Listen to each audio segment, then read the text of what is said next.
Pippo, gol! Pippo mio! Pippo mio la messa! Pippo la messa!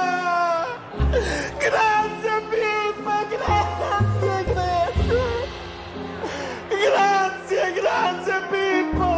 grazie Pippo! Grazie Pippo! Grazie! Col cuore, Qu'est-ce que j'ai détesté ce gars-là. Qu'est-ce que je l'ai détesté. J'ai détesté ce joueur-là quand j'étais petit. Détesté au plus profond de mon âme. Pas technique. Hyper lent. Toujours en train de râler derrière les arbitres. Simule.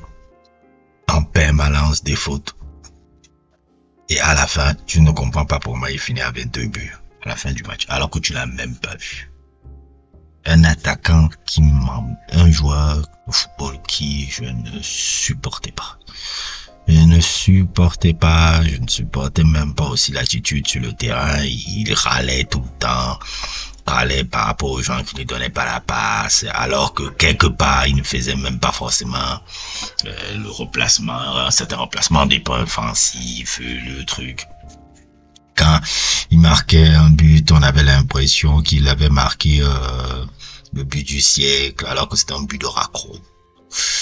Parfois ne remerciait même pas ses partenaires qui lui ont fait la passe, comme le disait un peu son coéquipier franco-algérien que vous voyez là. Donc, il y a souvent une rumeur un peu particulière, un peu une rumeur, un peu une légende urbaine, un peu sur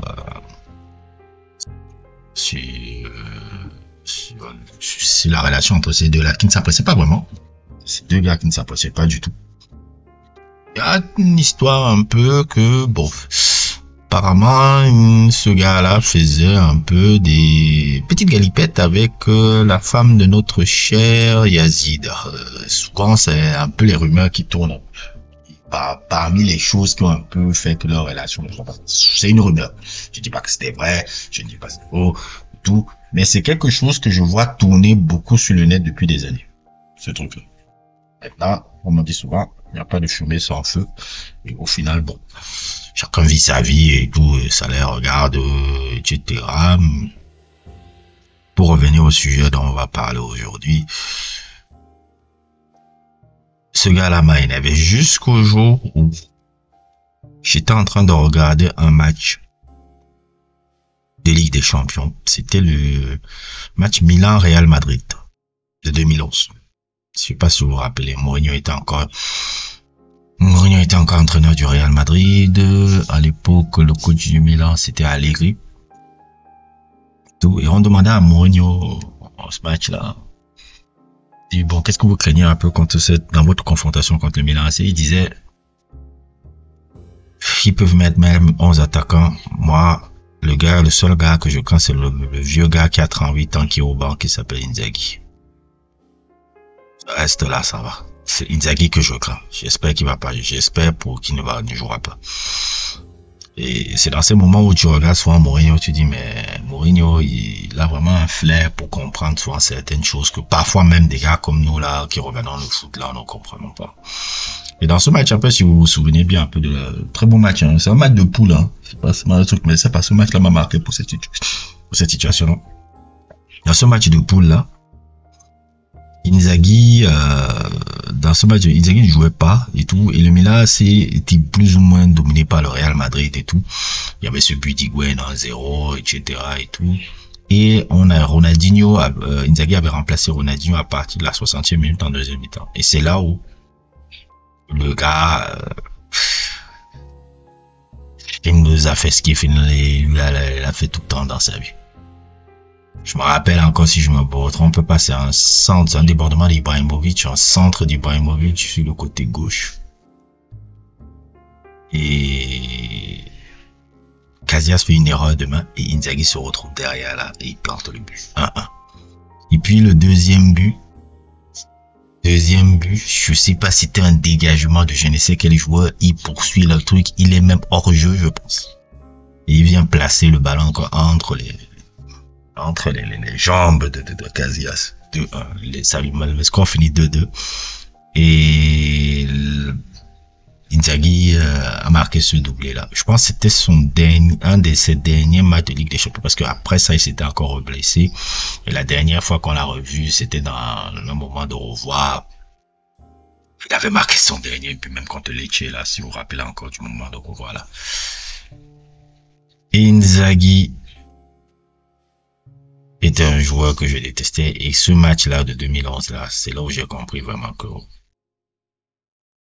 voilà ce que c'est un neuf. Voilà ce que c'est un neuf. Pas besoin de 1000 occasions. Et pourquoi les neufs sont importants dans le foot. Étaient importants dans le foot. C'est pas facile de savoir marquer. Parce que je me rappelle le Milan AC, hein, il y avait Ibrahimovic devant, il y avait Ronaldinho devant, il y avait truc. Et il n'y a pas de truc. Inzaghi est entré. Il a planté ces 2 buts-là. Il a planté ces 2 buts-là. Vous vous rappelez un peu, il y avait une phrase que j'aimais pas que Mbappé disait, la marre des Inzaghi, là. Parce qu'en croyant que non, ils s'attendaient au tout. Le truc le plus difficile au foot, c'est de marquer des buts. C'est pas de défendre, c'est de marquer des buts. C'est pour ça qu'on cherche toujours, les ballons d'or sont toujours des créateurs. Soit des rôles offensifs ou tout. Mais je pense aussi que c'est une science d'être un buteur. C'est une science d'être un buteur. Et Inzaghi est un peu un phénomène un peu que moi j'ai jamais compris. Parce que le mec là, il était pas rapide, il était pas technique, il avait un jeu au but qui était assez particulier. On n'arrivait pas à le prendre le ballon facilement. Alors on avait le ballon facilement. Et le gars, il était toujours placé, il marquait des buts. Et à un moment donné, j'ai commencé à adorer le joueur là. Au fur et à mesure qu'on a avancé au football moderne et que j'ai commencé à voir la disparition de ce type d'attaquant là. Que le 9 n'existe plus. On peut dire que Haaland est un peu l'un des derniers dans la manière un peu dont Guardiola le fait jouer. On peut dire que Haaland était le 9 à l'ancienne un peu, même s'il participe au jeu quand même de temps en temps. Mais on peut dire qu'il est quand même un 9 à l'ancienne. Maintenant, je me rends compte comment des joueurs comme Inzaghi, ça me manque. Ça me manque. Parce que c'était ça qui était fabuleux dans le football d'avant. Tu avais des profils différents.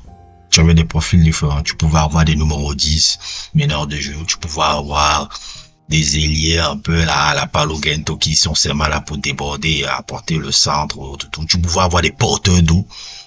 Même si souvent certains tuent les Didier Deschamps qui étaient là juste pour récupérer le ballon, des Gattuso qui étaient juste on te met là pour que tu sois le quart du corps de Andrea Pirlo et autres, des profils un peu ceux qui avaient des attaquants gras racés comme Olivier Bierhoff un peu qui étaient là pour dévier les ballons. Nel Quinn, je sais pas si vous vous rappelez de ce joueur là.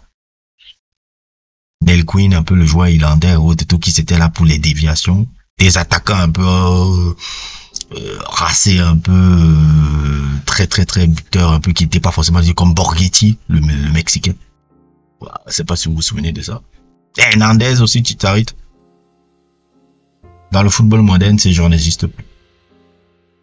Dans le football moderne, les gens n'existent plus. On a créé des fous liés à la Cristiano Ronaldo, l'omniprésence du faux neuf, Firmino, Benzema,